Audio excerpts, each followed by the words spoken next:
Shopping is hard, right? But I found a better way. Stitch Fix online personal styling makes it easy. I just give my stylist my size, style, and budget preferences. I order boxes when I want and how I want. No subscription required. And he sends just for me pieces, plus outfit recommendations and styling tips. I keep what works and send back the rest. It's so easy. Make style easy. Get started today at stitchfix.com/Spotify. That's stitchfix.com/Spotify.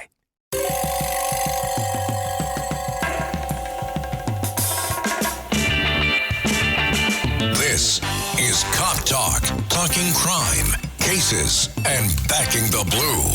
Now, here are your hosts, Captain Ed Mehmet and Detective Kevin Schroeder. Hello, everyone, and welcome to another episode of Cop Talk. I'm your host, Kevin Schroeder, and I'm here with my co-host, Ed Norman. Hello, WABC listeners and viewers. Here we are again with another interesting guest from another foreign land. Exactly. Today's guests are from Canada. We have Nathan Belliveau and his dad, Bob Belliveau. Nate is a good friend of mine. We go way back, and he was up until recently, he was a equipment manager for an NHL team. That's the other team, the Devils, not the Rangers. And now he's involved in a new company called KYC, Know Your Customer Hockey, KYC Hockey. And he's here with his dad, Bob Belliveau. Bob is a retired chief coroner for the Department of Public Safety for Province of New Brunswick in Canada. So they're both here today, and welcome, gentlemen. Thank you. Welcome. Hi. So Bob's here via Canada, okay, and Nate's right here in the studio. And it took a while to get Nate here, but it took the Yankees to get into the World Series to get Nate here. But I'm glad you're here, Nate. Yes, of course. Nate, tell everyone about yourself. Yeah, so obviously originally from Canada, and my wife and I just moved back with our new business with KYC. But before that, we spent the last 7 years here in New Jersey. Obviously, that's how I got to know Kev Schroeder real well and his family. And, I was equipment manager for the New Jersey Devils. And, before that, I spent a little bit of time in Iowa, Des Moines, Iowa, for a few years, and also Las Vegas. So I got about 13, 14 years stint here in the States, and we just decided to call back home, back to the homeland of Canada. So cool. But glad to be in town. Obviously, it took to the World Series for us to get here, and we're definitely excited. And you recently got married. Yes, August. It was good to have you there, by the way. Beautiful wife, Laura, who's here in the studio. Hi, Laura. So, Nate, why don't you tell our audience, how did you make your way from Canada, small town in Canada, to the NHL? Yeah, like I said, I kind of had a vision for hockey back in the day, and started off as a 14-year-old boy, being a stick boy, water boy for the local junior team. And before I started off with them, they had their first ever season. And I remember saying to my dad, and Dad can tell you more about it too, is I asked him to drop me off to the rink. I said, I'm going to knock on the door and see if I can get in the locker room and start helping the team out. He kind of rolled his eyes at me. So we obviously made our way there. And when we made our way, I went to the room, knocked on the door. A longtime friend of mine that passed away a few years ago, David Kelly, answered the door. And he told me that they didn't have no position. So I said, no problem. So I started walking back to the car, and the visiting team was loading in their gear for the next night. They were playing a game the next night. So we were on the way out, and I saw their equipment manager, so I went over to him and asked if he needed any help for the next game. And he said, yeah, come back here around 5:30 tomorrow. So I went to the car. I said, well, Dad, I got some good news and bad news. I said, they originally didn't want me to be with the main team, but I said on the way out, the visiting team was moving their gear in for the game the next day. I asked if I could help out. He said I could, so I'm going to take that chance. So therefore, I went from there. We went the next day to the rink. I helped them out doing their waters, just small stuff. And I said, Dad, for now on, just drop me off back to the visiting teams. The security now know who I am. I'm just going to make something of it and tell them I'm there to help them out, not give them an option to tell me no.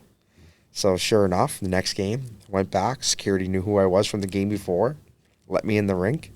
I went to the visiting team. Hey, I'm here to help you out today doing your water balls and stuff. So that went on for half a year, and then David Kelly finally realized I was down there the whole time helping out and didn't bother to ruffle the feathers on it. And he asked me to come join them on the home team side. So they were the St. John Sea Dogs. So then my whole high school career, I kind of helped them out and learned the business of sewing, skate sharpening, ordering, budgets. There's just more to the game of that, relationships, right? So then when I graduated at 17, I went to Bathurst, same league as the head equipment guy, so it was a paid position there. And then from there, I obviously had a vision that I wanted to be in the NHL one day. That was an ultimate goal from a small town, but it's not realistic for some people, and I didn't take no for an answer, so I took some risk. So therefore, I started a few years there with the junior team as a paid position. I then got on with Team Canada under 17 at 18 years old, so I did that at 18 and 19 years old. By 20, I applied for a few pro teams. But what happens in the summertime, we get to go on a little bit of a getaway. They basically all get together, trainers. They go over new products, learning sessions. So I told Dad to book me there, and it was at a fancy hotel. But I remember on a tight budget, I was 20 years old. So I got a Motel 6. I remember eating fast food every day just to keep the ends to be able to meet. Right. I went to these meetings, introduced myself to different equipment managers all through different leagues, and that's kind of how you built your profile. So from there, I was able to get a job with Las Vegas Wranglers, and one of the main things was I wasn't afraid to get out there and shake hands and and get seen by different people. So by the time he started calling different references, they backed me up. So I was able to get in the East Coast Hockey League in Las Vegas. So then from those meetings again, met my longtime friend Mike Lefsick, that's now with the Philadelphia Flyers, which he met at my wedding. He stood at my wedding. We're best friends. He from those meetings, he hired me to go to the American Hockey League in Iowa with Minnesota system. So I jumped up a few more levels, and I did that at like 23. So then I was there a few years, and then by 21 I was there. By 25, it's all who you know at that point, right? Once you're in the business, you got to be well liked, you got to be well presented, you got to do things by the book. People see that, so I was able to get on with New Jersey. Ray Scherer was the general manager at the time, and he was best friends with Chuck Fletcher from the Minnesota Wild. So when you have a few connections that know each other and there's trust, that's how we were able to do it. So then obviously I was in Jersey for the last 7 years. I decided to open up a few side businesses, and it kind of worked out for the better, where I'm in a way better situation now, being my own owner, partners with a few people, and I'm enjoying life. Well, tell us about your new venture now, KYC. Yeah, so KYC Hockey was a brand that we started in New Brunswick, in my hometown. There's another gentleman that's the horse behind it. His name's James Mailman. So originally he started the company. We had a couple good conversations over the past time, and it was just the right fit. I bring a lot to the table that he doesn't, vice versa. Like, he's a whiz with a lot of things. Like, if I really say he's the glue to the family, just because in my profession I can tweak things, I can help out with connections, different things, but just the mindset that he has is tremendous. So, so we started New Brunswick. We were kind of targeting young kids, minor hockey, stuff like that. That was our goal. And we had a video go viral probably about a month ago on Hockey Tutorial.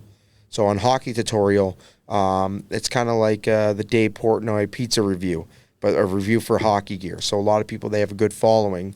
They ranked our stick pretty much as the low kick, the best stick on the market for low kick. Yeah, I watched the video, Yeah. and that's what they did. Yeah. Yeah. Yep. Guys So from the UK. Yeah. So the guys from the UK, and that was a blessing. That really put us on the map for our stick. And in our company, we literally just have sticks. We're not trying to overshoot it with different protective equipment or anything like that. We want to make a really good product in one thing, and then maybe we expand as we get going. But right now we got something really good on the market, and it's half the price from what other costs of sticks are. So that helps us. And then that video going viral, and like he says in it, he goes, for the price of one top end stick on the market, I can get 2 of them for the price for what you have. So it's just a really good situation that we have, and we're excited to get markets. We're obviously looking for different dealers and stuff like that all across the world. And, from us going from the UK to Australia, those areas, there's a lot of the web can do a fun thing to you. It can hurt you or it can bless you, So in this regard, we're very blessed of what we kind of accomplished so far, and we're not done. We're still looking to grow as a company and taking it with great strides. No, that's great. Before I bring in your dad, Bob, and I go back to the captain here, even though we love hockey, I love hockey, captain loves hockey, I still play in immensely, believe it or not. We love hockey. We're a hockey family. And with that said, that's not the main reason why we brought you on, even though we love hockey. We brought you on because of the fundraising you've been involved in with law enforcement, not only in New York, New Jersey, and Canada. I know many times I've asked you, hey, can we get a player or a jersey signed or whatever it may have been for one of our benefits for the widows and children, to raise money for whatever. You've always been there. You got PK Subban involved, and why don't you talk about a little bit of that? Yeah, like I said, obviously in my heart, the law enforcement's close to my heart with my dad being highway patrol back in the day and the sheriff department, which I'll let him get into that because once we give him the mic, I don't know if we'll be able to get him off it. But other than that, we it's always been a close part of my heart. And I remember when I first went into pro hockey, Dad always said to me, whatever you do, whatever rink you go to, you present yourself well, but make sure you get close to the police officers. Because you ever need something or something's around the room or, you need an investigation done for the team, you can never know enough police officers or law enforcement. So every rink I go to, I always go out of my way to say hello, shake hands. And, I just gave Dad a coin the other day. I got a nice coin from Seattle. We played in Seattle, and there's always police officers by the bench and stuff for us. And I got a nice Seattle Kraken police coin. So I gave it to Dad there the other day just before he departed for his trip. But, back to all that, that's the first vision of my father telling me to get close with them. And obviously we made connection with you guys. But that's just a big piece of my heart where, I'm loyal to those groups. And to talk back to your cigar nights and stuff that you have and stuff like that, it only makes sense when you reach out to get these guys involved. You guys are fundraising money for such good causes that it's a no-brainer. So with PK, we call PK, and it wasn't in minutes. He was, yes, I'll be there, and he showed up, and shaking hands, and he's a busy guy. He's a busy scheduled guy, and as you could vouch for too, he's always on the go with ESPN now, and just being retired in his career. But one of my dearest friends, and you make those calls to those guys. They know if you're calling, it means something to you. So they're usually pretty good on getting back to you in that way. And obviously we had a chance too with Curtis Gabriel. Used to be a hockey player with us with New Jersey. Played a little bit in Toronto and San Jose and Minnesota system. He also has done a few charity events for you guys too, and obviously a good friend of yours now too. Yes. And that's the biggest thing. It's hockey is just like the police department. You're a team. You're a cult. You know what I mean? And when we say team as in hockey, you guys lives are on the line every night in different ways. These guys get to play hockey for a living, make good money, have fans, but ultimate is having that trust and loyalty with each other. You know what I mean? Who will have each other's back. Yeah. So for me, it was a no-brainer giving back to the communities of you guys, and whenever you need jersey signs and stuff like that, because I think there's we're definitely pro law enforcement in sports worlds, and you're starting to realize that, I think, more and more every day. Yeah, hockey players get it. 100%. They get it. You need them to get involved or help out. They're right there. 100%. This National Foster Care Month, Marine Toys for Tots is providing hope to children who need it most. Staff Sergeant James Caldwell, who grew up in foster care himself, shares that while handing out gifts at a Toys for Tots distribution event, a little girl looked up at him, reached into her bag, pulled out a stuffed animal and said, "Someone needs to make sure you get a toy too." That simple gesture embodies the heart of Marine Toys for Tots, ensuring every child, including those in foster care, experiences the kindness that can transform their future. Visit toysfortots.org today. Now I'd like to bring in your dad. Okay. Yeah. Okay, Bob, welcome. Hey, thank you. How you doing? Glad to be here. Great. I'm doing great. Good. Doing great. Good to hear your voice. Good to see you. So why don't you tell us a little bit about your background, your career? Well, I started my police career going through police training at the ripe old age of 18.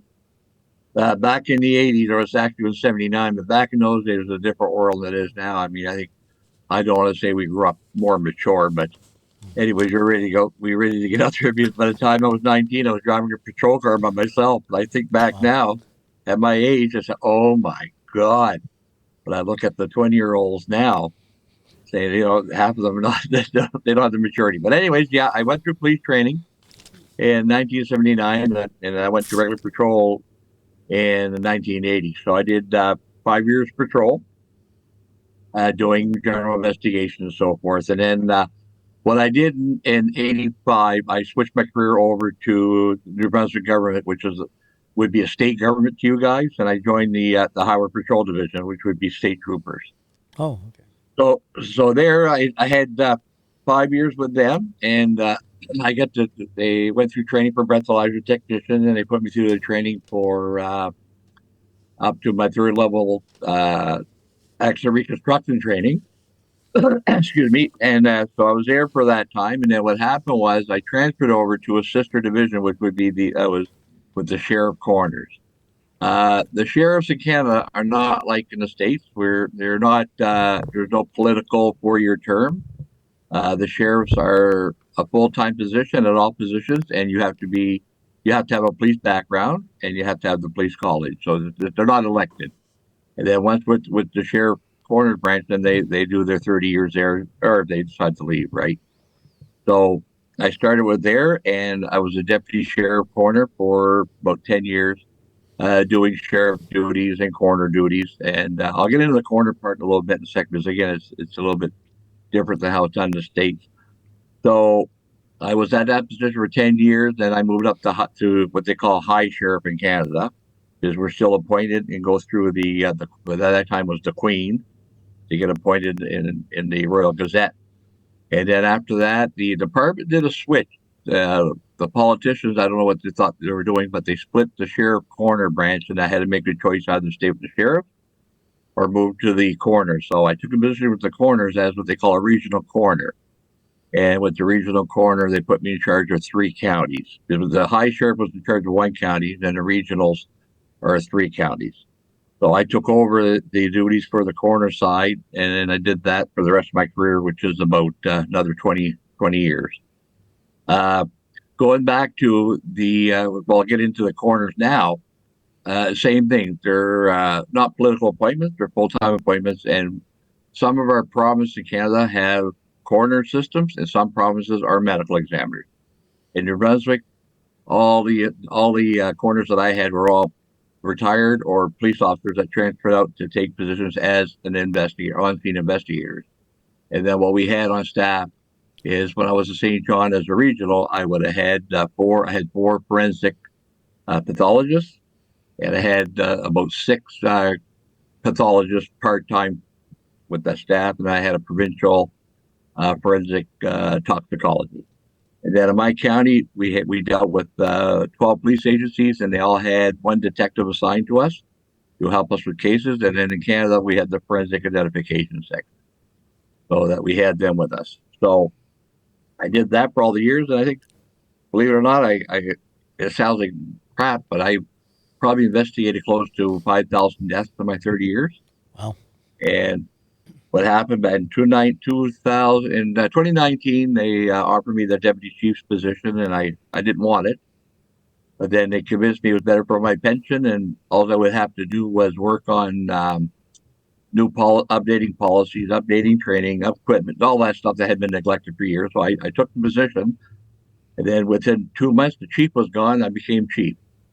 So I inherited a lot more responsibility, which I wasn't planning on it, and I finished my career, like again, as the chief coroner, dealing with domestic violence, homelessness, indigenous issues, culture issues with Muslims and everything else. I was really was just a full time dealing with all of that kind of stuff until I retired.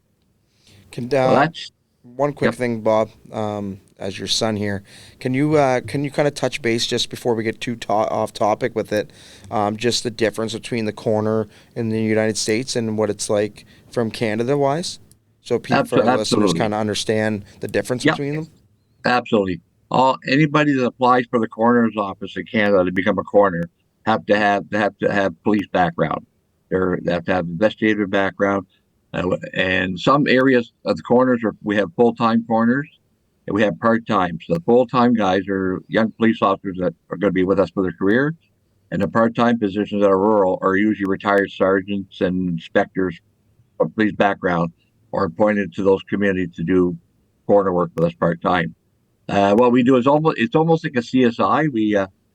What we do is we do our investigation. Bring in the police detective, and if it's not a criminal matter, the detective will hand everything over to the coroner, and he does everything. If it's a hospital death or civil or whatever other things we do, the coroner will take the lead then and finish off the investigation. The police officers' reports, everything belong to the coroner, and then the same thing here. We have the pathologist and the president pathologist on staff belong to us. So we cover the resources, and yet if we need other resources, the police are investigating something or they need a splatter expert.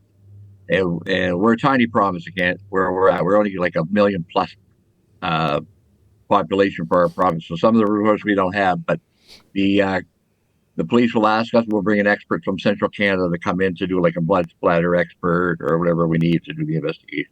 But it's ultimately under the umbrella of the coroner. And like I said, it's not a matter of they're not political positions. So it's not a matter of a guy running for 4 years. And I don't know how all your states work, but I've seen some of them where you can elect a coroner in some states for 4 years, and most of them don't even have a police background. That's an elected official position. But in Canada, it's not seen like that at all. In Canada, become a coroner, you have to have law enforcement background. That's it. Hey, Bob, as you know, New York City does not have a coroner. They have a medical examiner. Yes, you do. Yes. And each county, well, there's a chief medical examiner that works out of Manhattan, and in each borough, we have boroughs, 5 make up the city of New York. There's a medical examiner. They have to be doctors, medical doctors. Yes. Now, in other areas of the United States, you have a coroner system. And I believe the coroner system, in general, you don't have to be a doctor, but they conduct the investigations. That always puzzled me because I think that makes things a little more complicated. Kevin and I have worked many homicide cases, and we would deal directly with the chief medical examiner, and we got a firsthand look at what was going on. And another interesting aspect of the New York City Medical Examiner's Office, they don't investigate anything to do with a live person. You have to be dead. Now, I had a case some years ago where we had a live person who was, we believe they had healed gunshot wounds. And the medical examiner said, I will examine this person to determine whether these wounds are gunshot. And then he told us in the French system, they have a setup like that where a medical examiner or a coroner can actually deal with live people. So the question I have for you, you're not a doctor, right? You don't have any medical training. But I don't. Did you deal with live people or only dead people? No, only dead people. Our department, only dead people. We go to a scene, the police officer would arrive on scene, determine through EMTs or EMS who's there. They would check for vital signs. Once they're absent, that's the only time my department would get called. And then we would we go to the scene. Again, the coroners who are arriving are all ex-police officers, police trained by police college. So there's going to be the same standard as the detectives on scene. And if it looks very straightforward to process, all our scenes are also processed by forensic identification section. They would collect all the evidence. They would take the pictures. They would do everything. And what would happen is, if it was a homicide or something was really strange, we would call the duty forensic pathologist. And if they want to come down, which most time they would come to the scene. So they were on scene quite a bit for anything suspicious or anything serious. So then what would happen? Yeah, sorry. Okay. I was going to ask you, what do you do if the cause of death is undetermined? And I ask you that because in New York City, there's a term called CUPPI, C-U-P-P-I, which means cause undetermined pending police investigation. And that could be hot potatoes. This is where the medical examiner can't figure out the cause of death and throws it back in the lap of the police. And the police don't have medical training, so these CUPPI investigations could go on for years. Does Canada, or where you worked, have a similar setup? Almost similar, but we do accept the undetermined, and it goes into our statistics and stuff as unsolved, or and again, like there's some stuff. I mean, you're like, and you bet you would have been there dealing with some remains that's been found in the woods for half a year. You don't know if it was a suicide, an accident, or I mean, sometimes you can do the homicide, so you can't rule property. And us, it's very, very important in Canada that the statistics, the vital stats in the year be very accurate. And we don't take, we really pursue every we can to try to stay away from undetermined. But if it has to be listed, it is. And we would only get maybe 2 to 5 undetermined a year in Canada. Now, there's been controversy over a fellow defending well, I'll give you a good example. A fellow was his farm had been broken into 2 or 3 times, so he had an alarm set in a big barn, and the alarm went off. He come running out with a rifle, and 2 young fellows were taken off in a half ton with some of his equipment. So he pointed the rifle at the half ton and killed the driver. When he went to trial, he convinced the jury that he wasn't trying to hit the driver. He wanted to hit the tail light to mark the vehicle. So if the police found it, they would have the right vehicle. And with his defense, he was able to get off on a murder charge. And so that was bounced back to my department, and we had to do our investigation, finish ours, and we still determined that it was a homicide. And so he got off on it, but the vital statistics in Canada, and the same thing when I was challenged, we said that man might have not done it on purpose, but he did take that man's life. He killed it. So it was clear cut. It was So we won that classification. So there's, like I said, you get relatively not a lot, but some of those controversial cases will not get resolved, and we just leave it as undetermined in Canada. Now, is the coroner's investigation called an inquest? That's an old English term. Yes, it is. We still have we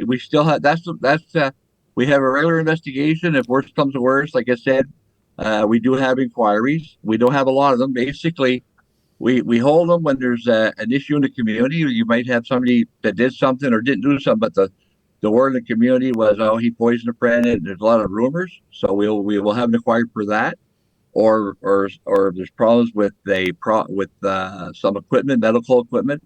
We do have mandatory inquiries for police officers that have shootings in case of the show, because a lot of time the rumors will start again. It's all rumors on how the death was done. It was all set up and whatever. So we have an inquiry, and everything is totally public.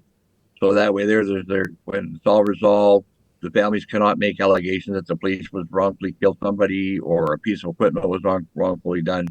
But yeah, we do have a lot of inquiries in Canada over that kind of stuff. Now, can you tell us something about the structure of policing in Canada? Now, as you know, in the United States, we have state police, we have county police, we have local police, we have police everywhere. Yeah. Oh, you guys have a lot. We have municipal police officer, municipal policing. A lot of the rural areas that can't afford policing in Canada, they go under the umbrella of the federal government. So the Royal Canadian Mounted Police will do a lot of rural policing in New Brunswick. The cities will have their own police. The coroners the sheriffs in New Brunswick are police. They're fully equipped, weapons and everything else, but they pretty well deal with civil law. They'll serve writs, they'll do arrest warrants, they'll do certain things, but they're not actually doing enforcement as far as doing highway. Now we do have a new division. We had the highway patrol was disbanded, but we have highway safety that just started. And the same thing. They're all police officers. They're doing that. They're taking over highway patrol duties in New Brunswick again. And then all the other stuff is all handled by the Royal Canadian Mounted Police. It could be drug enforcement. It could be border. It could be marine law and so forth. So the Canadian government's put a lot of trust in our federal agencies, and again, it makes it a little bit hard because even our CSIS, would be CIA to you, are all former Royal Canadian Mounted Police RCMP officers. So they hold a great big part of the structure in Canada as far as law enforcement, the college, so forth, the training. They do all our training for forensic identification for crime scenes, for fingerprinting, for processing crime scene, all that stuff. And they actually do the polygraph. They do breathalyzer technician courses. So all the problems are very dependent on this federal agency. They it's kind of scary sometimes because we talk behind the scenes saying, "Oh, geez, how to have one agency in charge of all these things that yourselves. You'd have your DEA, you have your FBI, you have your border, you have all this stuff, and us, it's all one umbrella." And part of that can be scary. But the as far as the training, it's very high rate. The colleges are great. We do have people that come from other countries or other British colonies will come to Canada. And Jamaica, for example, still a British colony. I was contacted about 8 years ago to go to their police college to teach there for a year. So it's very big in that sense because all our resources are a little bit. We're not as we're not as big as you are in the States. We don't have all the avenues. Even a friend of mine, well, a lot of the guys I know, they go to the States for the training. For example, Brad Listen went to Jacksonville, Florida to become an instructor in radar. So all the big courses we have are taught by the Americans. What about crime in Canada? Is it up, down, or sideways? No, it's it goes by region. Some areas are up, some areas are down. We face the exact same thing yourselves do. We're having problems. Whatever you guys have for problems, it usually hits us about a year or two later. We're dealing with a bunch of fentanyl problem. Again, the drugs are a big problem. Uh, as far as we're the new problems we're faced with was the Canadian government opened the doors to receive different people from cultures around the world as a haven, right? You had some people in other countries being abused, stuff. So we opened the doors to that. But the problem is we're getting problems that we didn't expect by by dealing with these new groups coming in from their political views to religious beliefs and so forth. And so that's all new problems we're trying to deal with in Canada, and hopefully we'll get that straightened around at one time or another. It's very hard for these cultures because they leave their countries to escape the problems they're having, the violence and so forth. Then they come here, and then they start the same their culture, and they're not following our laws because they're trying to follow their local laws. And but that's a little bit of a problem. Bob, I'm sorry, Cap. Bob, what's the manpower in New Brunswick as far as how many police officers? Manpower in New Brunswick, I'm guessing there would be. We don't have too many provincial forces anywhere. I guess probably about 2,000 would be our strength in New Brunswick. Yeah. And is there a problem there, like we're having in the U.S. in regards to Oh, recruitment? absolutely. Yeah, Recruitment we're candidates for candidates. we're it's over the years we've been hit pretty heavy with budgets and so forth. And I've seen I'll use the St. John City Police, which is a sister agency in my neighborhood. When I came over, transferred over in the Highway Patrol back in '85, the department had 260 guys. I think they're down to 128. Wow. So in those days, they say in those days they walked the beat. They had a bunch of beats going. They had this, they didn't have 20 cars. They only had 4 cars. So you understand parts of it in the technology, but it's still not. One time you saw it, they had it right in the city. They had a traffic section with 5 cars. Now there's no traffic section. It's really hard. And they try to explain that as they're saving money and they're covering the bases, but basically they're not. And I don't know if it's the same thing as some of the states. Even when I go through the state of Maine, I consider them almost equal us. You see all the towns have 2 or 3 cars, and they're very active law enforcement, and they're supported. In Canada, is if unless they're in trouble, the population have no problem not seeing a police car. If a police car doesn't go by for 2 weeks, that doesn't bother them at all. It's just when they want one, they call for it, and then that's the only time you hear bitching. So it's a sad reality of it. And same thing when we got disbanded, when we left the Highway Patrol and let the RCP take over again. My God, we were down to about 180 fatalities a year, and once the RCP come back and shot back up to 250, 300 because they weren't enforcing the highways anymore. They wanted our money, they wanted the budget so they could pursue drug surveillance, all this stuff. That's what they didn't tell the people, and the highways got neglected, right? So like else. But yeah, as far as equipment wise and manpower, we're a lot weaker than you are in the States for a lot of your cities and towns. Bob, Montreal, that's like a country within a country.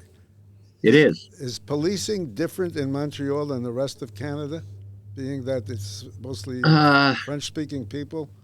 yeah, I have a friend of mine on there. I have a friend of mine that just retired from there. The resources were very strong, but they are what probably the only true. They might have a city or two in the state, but they're probably the only true multicultural city in Canada. It doesn't matter what race you are, whatever. That they're all well represented. They get along really great, and it's very I find very liberal city. Their police resources are good because again you got big population base, and that's what helps. You can sort of hide stuff, or you can concentrate to an area if you have a problem. Where little cities or like we have, I mean, St. John City at nighttime might have 7 patrol cars covering the whole city, and if you got a problem at one end, you got half your force at just one incident, and the rest of the 110 square miles only got 2 cars. So, but in those places, they hit pretty heavy. It just amazes me how when I watch the news in the States or some clips of a high speed chase or whatever, it's amazed me to see 15, 20, 30 police cars following. Christ, I don't know if we'd have that in our whole state one night. So, in that sense, you're ahead of us. But yeah, Montreal is very diverse, beautiful city. And I feel it's probably one of the safest cities in Canada, to be honest with you. Uh, the elections, the United States elections, how do you think it's affecting Canada, or will affect Canada? Well, we just, you know what, Paul, like I said, it's one of those things I try to, we winter in Florida, and that's one thing they asked me. And I watch the news. And when when they show clips of Trump and they show clips of Biden, they usually try to show the negative stuff. So it's very hard for us to gauge. The only real fear I have is the closing the borders or how they're going to do that. I mean, I know it's a real hot potato for the South U.S., but in North Canada, say, oh no, Northern Canada, we're friends, we'll leave you guys alone. But when you close a border, you close a border. I don't know how you should say pick one border, not the other. So, but we have the same values, we have the same problems, we have the same fears as you guys do. And like I said, again, we're going to be watching the election very close, like everybody else in the states. This is going to be a dually of an election over the years has been pretty boring, but it's not going to be boring this time. I'll tell you that. Well, certainly the illegal immigration problem has to affect Canada because they're coming Oh, it does. through Canada. Yeah. And I recall reading, is this true, that Canada has a policy or a law that once someone lands in Canada, they are no longer considered illegal? Is that true? No. They have to go through. They can ask for asylum or whatever, but they actually have to go through the whole process like you in the states. Uh, they can stay in Canada till the process is all done. Again, it goes to the process. It goes through civil litigation. It goes through second appeal. And if the Canadian immigration doesn't feel that they don't have a real reason to be in Canada, i.e., for safety or health, then they are shipped back to their country. Well, you can deport them to the U.S. There's no problem doing that. Exactly. Well, we just deport them, right? So Bob, many years doing your job, I'm sure there's one case that may stand out that you maybe want to talk about. Yeah, sure. I mean, I have a few, like Nathan said, I've got a few of them, but it might get cut out, whatever. But this one here happened about 2 days before Halloween, and I got a call when it was a nice, cool but not cold night. And what happened? This fella had financial problems, and Was his name he was Jason? running a. So yeah, really. Yeah. So anyway, so he had financial problems, and but he ran a bit real tight ship business. He had a good crew, good business over, and he was gambling. And what happened was every time he come at night when all the trucks showed up at the shop, he was always there to have the truck there, talk to the guys, and he locked the door. And anyways, one day they arrived on a Friday, and his keys, all the keys were on the counter, and a note, and said, and anyway, so there was a red flag. So they called the wife, and the wife went home. His wallet was there with a note said, "I can't do this anymore. Don't come looking for me." For the wife. So the police got a call. This guy was missing and so forth. So anyway, we had a new neighborhood being built, and there was a cable going through to the new lots. They're all empty lots. So about 10 o'clock at night, one of the police patrols was going down, and they found the half ton. And when they went to the vehicle, the back of the back window was open, and when they walked in, his body was slumped on the driver's side, but his head was the back seat on the seat with his eyes looking at them, and it was pretty scary. So anyway, so they called me, and then come to find out. Anyway, we got there. Come to find out when we did our investigation that what he had done, he had taken a metal cable through the back window, wrapped it around his neck, and then gave the shot of gas in the car on this half ton. It went down the service road, and it went into the ditch. So he was decapitated. So anyway, so we're there looking. I said, Jesus, it's kind of ironic, isn't it, to be here like this? The two police officers, what do you mean? I said, if we weren't in a real situation here, we'd be in a movie, people saying, turn around. And somebody got to kill it. And also the two police officers are going to start going, it was so spooky. Like it was so surreal, right? Yeah. So anyway, that was the one that really, and then the police officer says, well, we can't tell the wife. I said, well, she's going to know when she gets to the funeral home. Like, we have to say something. And I said, I don't lie. My job, we don't lie. Like, we have to, if she asks, I'll always warn them. I'll say, it's pretty gross. And so the daughter and the wife said they wanted to know. So I told them the story. And I said, you remind me, remember the TV show back years ago, the 1,000 Ways to Die? It was on TV like for 4 years. And the daughter said, yeah, Dad really loved that show.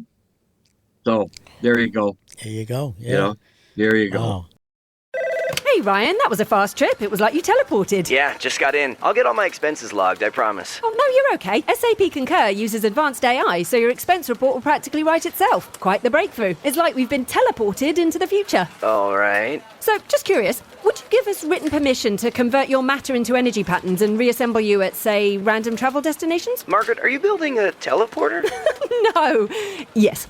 SAP Concur helps your business move forward faster. Learn more at concur.com. Choice Hotels gets you more for your money so you can maximize any road trip. Like with the road trippers we see here in their natural habitat, the breakfast area at a Comfort Inn.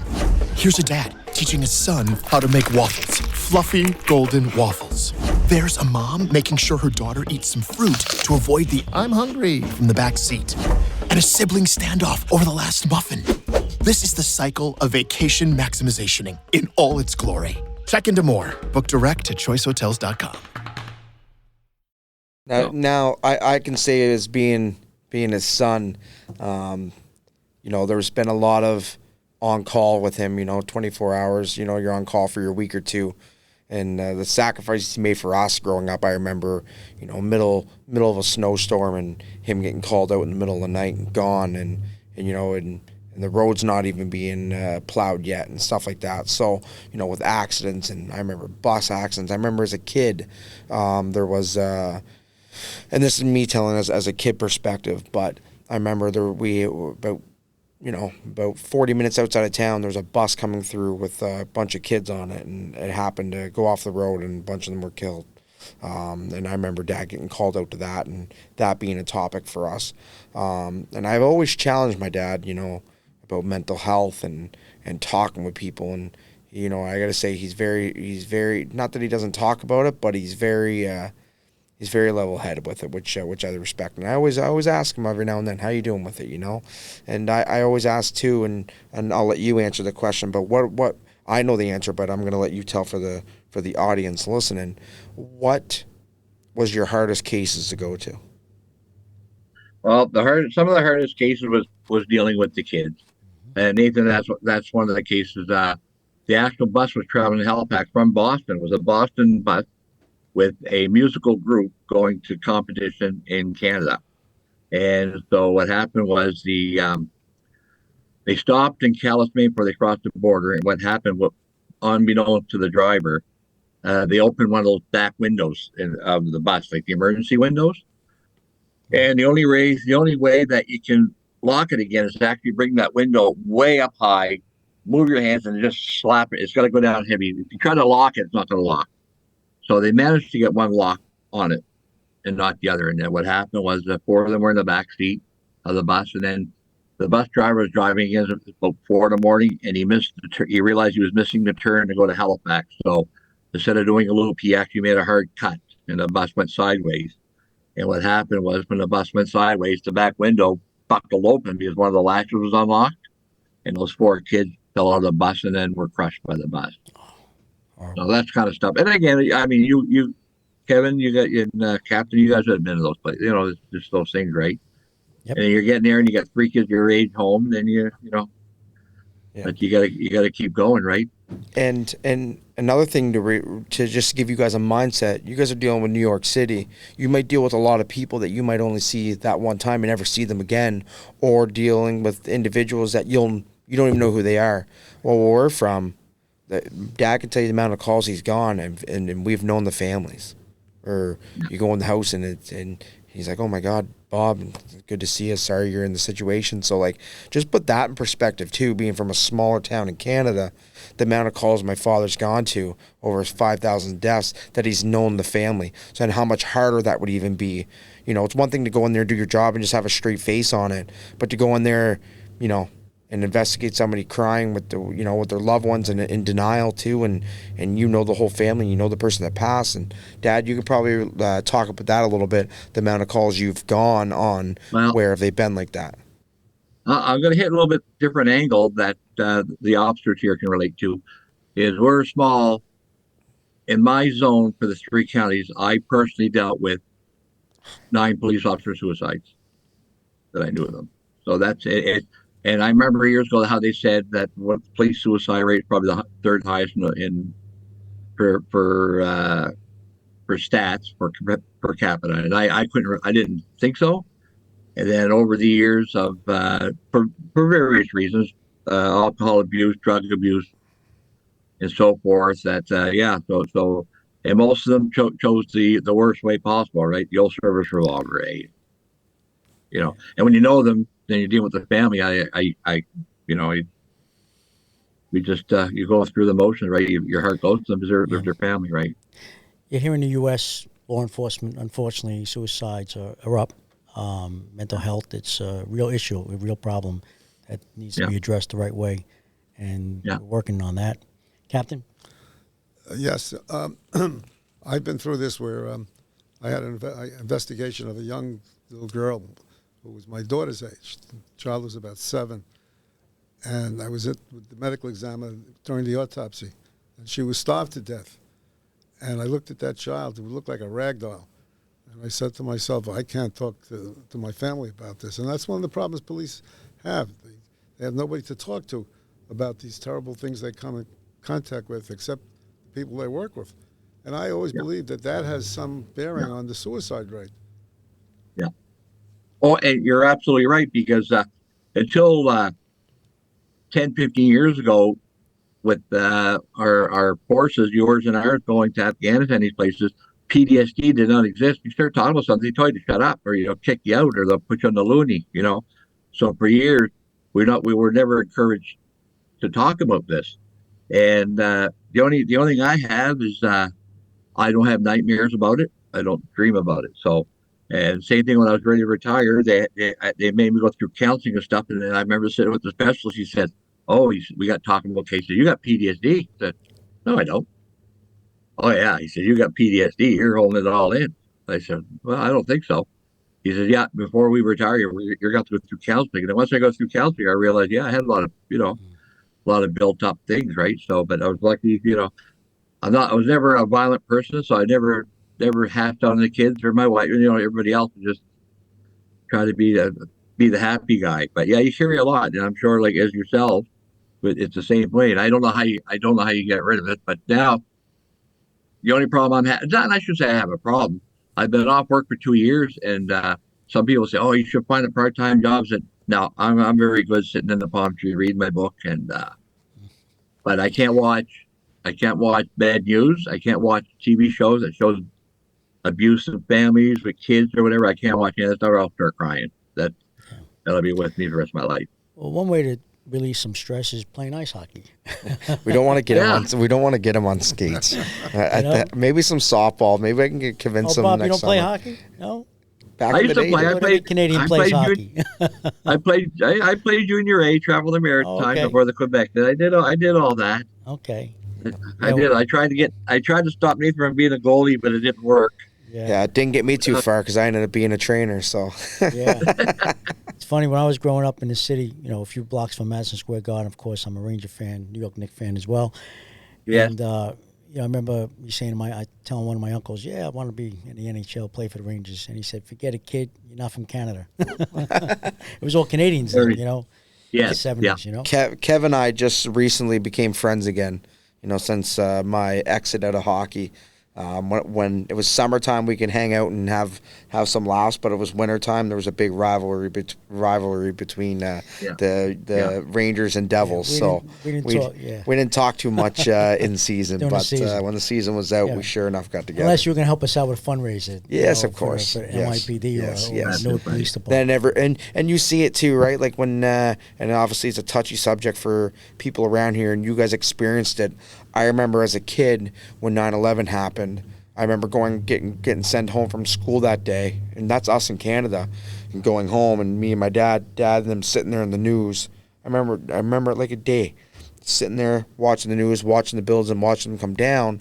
But back to my whole story about that, you guys lived it, being in those scenarios, and I don't even want to think what you guys had to go through or what you still go through to this day. But I can tell you one thing. It's right back to we talk about the charities and stuff, how it didn't matter what sport, race, whatever you are. In that moment, everybody came together. Right? Which I felt anyways. And maybe, Cap, maybe you can tell me a little bit more on your thoughts on that. But I thought, when you saw Messier come out with the fireman hat on, and I know you guys have your big NYPD and fire department charity hockey games, and there's such a battle and so against each other, but in those moments, everybody was one. And how cool, Cap, maybe you can talk about how cool was it seeing Mark Messier coming out on the ice there wearing the fireman helmet, and can you talk a little bit about that? I thought it was just great. Yeah. I can't talk too much about it, but we had people from Canada down at the scene. We had people from all over the place. And if you were in the city at the time, you would see so many different uniforms. All sports, Nate, getting back to what you were saying, all sports, football, the Yankees, baseball, hockey, everyone was wearing NYPD hats and FDNY hats. It was great. Everyone was together. Unfortunately, it took 2 buildings to come down, 3,000 people that died that day. It's for everyone to come together. And now how everything is so divided, hopefully it doesn't take, something like that to happen again to come together. With that said, just let you folks know, and if you're not aware of it, but we talk about a lot on the show, is since that day, there must be probably triple or quadruple of the amount of people who have died, first responders and also civilians who live down there, work down there, since 9/11. From illnesses that they're getting all these different types of cancers, dying. It's just the numbers are growing and growing each year, and it's been 23 years, so it's amazing. It just continues. It's still a memory of every day. And that's reported in Canada. We are very aware of all that. I mean, I've watched that John Stewart's right. The time he went up there in front of that committee, he did very well. So yeah, it's very aware. We're very aware in tune in Canada on those issues there. Just to let you know, Kevin. Yeah, and again, a lot of got people from first responders from Canada, from Georgia, from Texas came. They helped out and they went back home, and they didn't realize that there is Mount Sinai has a great program for 9/11 responders. And we try to get the word out there that hey, God forbid, you should sign up with the program because God forbid if you were to get sick, you don't know anything about it because you're back home in Texas or Georgia or Canada, and there's benefits for you and your family. God forbid if you do get sick. Right. And we're trying to get that word out there to everyone. Right. One last one for you guys. Where were you two on 9/11 day? Do you remember? You probably yes. do, right? Good, Cap. I was that day was primary day, so I was at the voting booth, And I was off that day, and I heard the police radio. Every polling station has a police officer assigned just to keep the peace. And I hear pandemonium on the radio. I had no idea what it was. So when I got out on the street, I saw smoke because I lived not too far from the scene. I said, what the hell is that? So I went upstairs to my apartment, and I saw what was going on.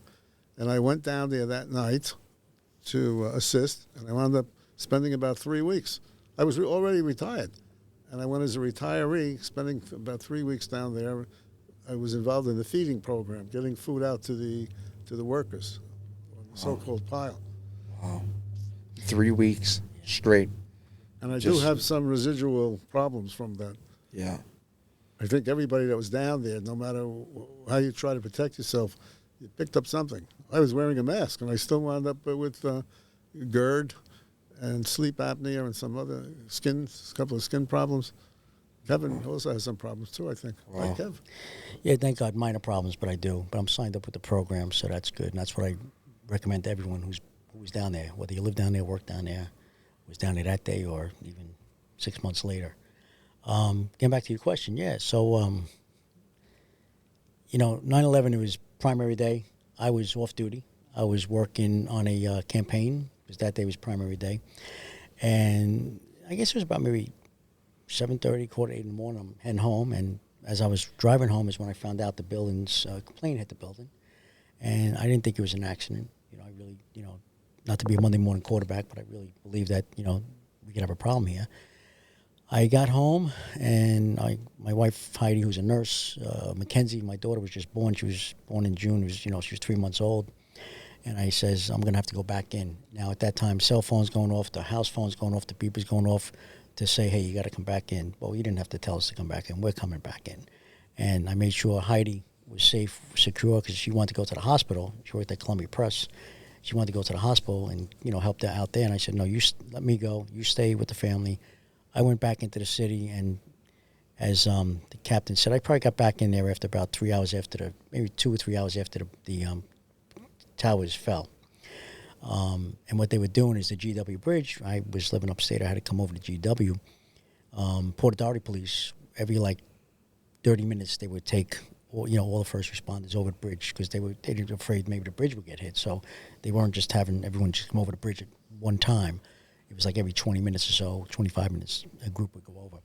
So I finally got into the city, got to my precinct, and then, it was game on, and just like the captain said, I didn't go home for about 3 weeks either, and actually 9/11,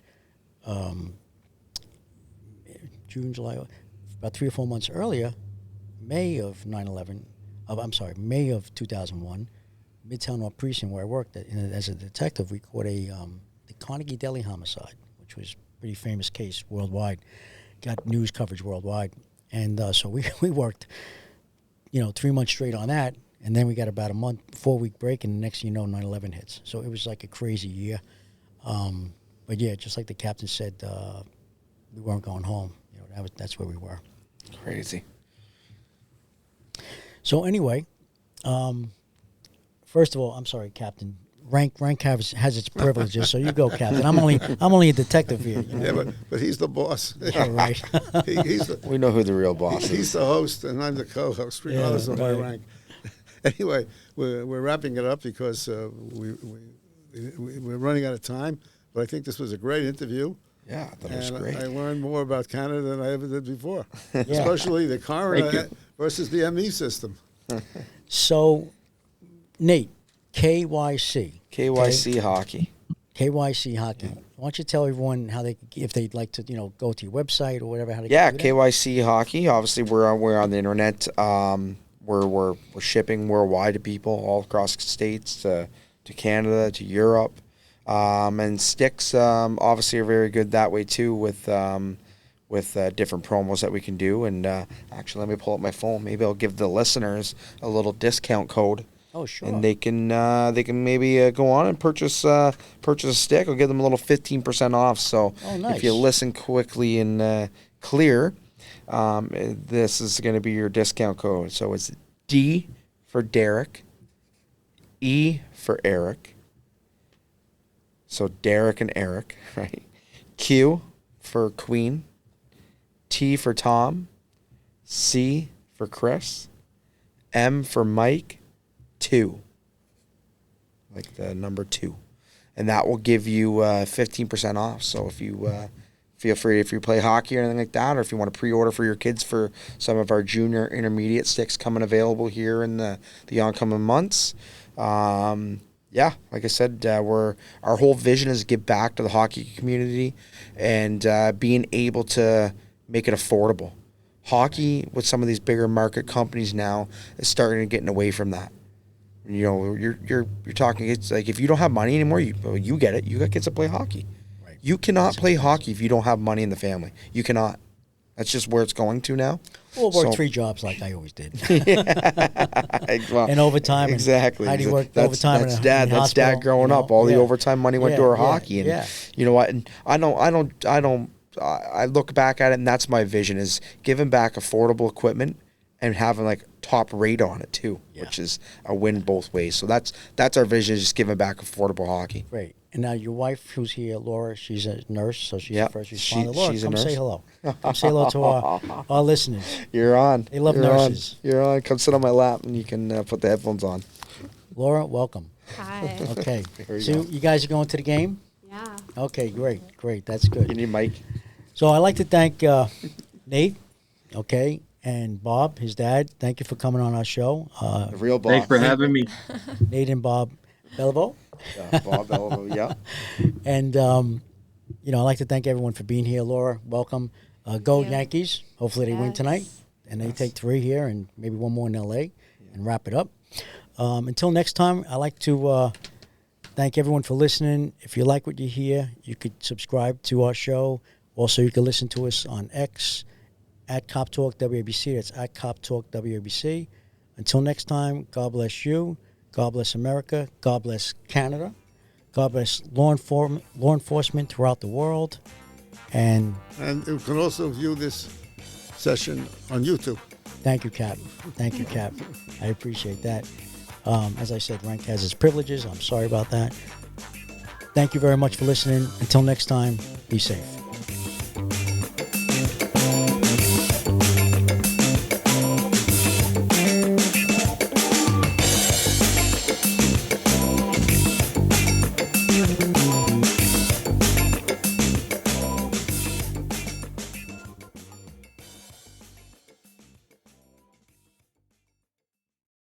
Hello, folks. Larry Kudlow here. Pay attention, because China is leading the largest anti-American alliance since World War II. One that's already dumped U.S. bonds, grabbed 43 million acres of our farmland, and is plotting to dethrone the dollar. That's why IRA and 401k savers are protecting their savings with gold. Please go to freegoldguide.com/Kudlow or just call 800-621-3908 for your free gold guide on how to protect your wealth with gold 100% tax-free.